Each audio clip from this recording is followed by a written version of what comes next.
नमस्कार दोस्तों, आज के हमारे इस वीडियो में हम आपके लिए निर्जला एकादशी की एक पावन कहानी लेकर आए हैं। एक समय की बात है, माहेश्मतीपुरी में वेदों को जानने वाला सुमंत नाम का एक ब्राह्मण अपनी पत्नी व पुत्र के साथ रहता था। उसकी पत्नी का नाम गुणवती था और पुत्र का नाम देव शर्मा था। एक दिन ज्येष्ठ मास में वह ब्राह्मण समाधि लगाने के लिए वन में गया। कुछ समय भगवान का ध्यान कर वह ब्राह्मण वहाँ एक सुंदर सरोवर का जल पीकर सरोवर के नजदीक के एक वृक्ष की छाया में सो गया। अब जो भी जीव जंतु सरोवर पर जल पीने के लिए आते, वो उस ब्राह्मण को देखकर डर जाते और वहाँ से भाग जाते।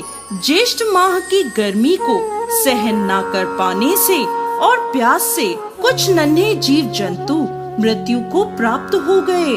सूर्य देव के अस्त होने पर वो ब्राह्मण अपने घर को लौट गया, लेकिन अनजाने में हुआ वो पाप उसके साथ रह गया। कुछ समय बाद ब्राह्मण अस्वस्थ हो गया और मृत्यु को प्राप्त हुआ। उसकी पत्नी अपने पुत्र और घर का त्याग कर उसके साथ सती हो गई।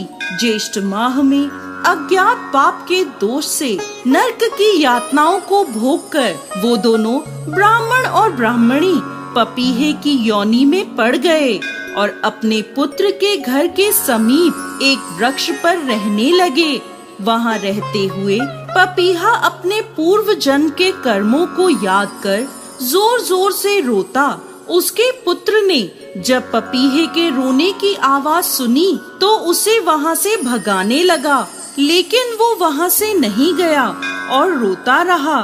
थक हार कर उसके पुत्र ने उस वृक्ष को आग लगा दी, जिससे पपीहे की योनि में पड़े ब्राह्मण और ब्राह्मणी के पंख जल गए और वो घायल अवस्था में पृथ्वी पर गिर पड़े। उस दिन देव शर्मा को ये ज्ञात हुआ कि वो पपीहे का जोड़ा और कोई नहीं, उसके माता पिता हैं। ये जानकर उसे बड़ी हैरानी हुई।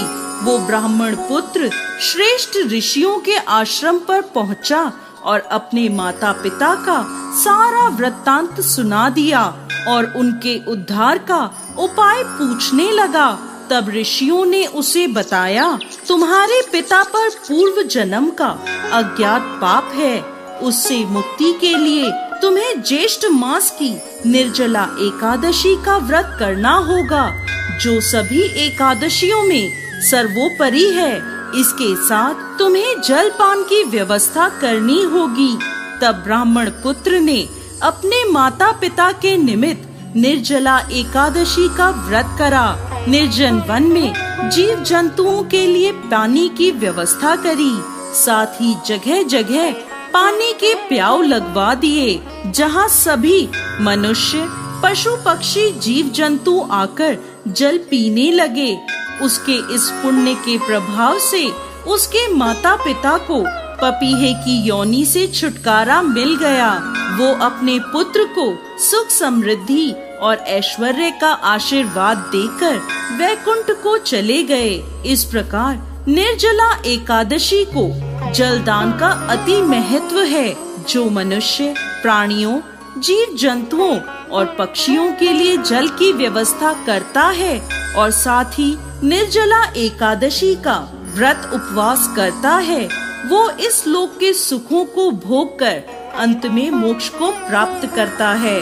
दोस्तों, यदि आप साल में आने वाली किसी भी एकादशी का व्रत उपवास नहीं करते, तो आपको ज्येष्ठ मास में आने वाली निर्जला एकादशी का उपवास अवश्य करना चाहिए।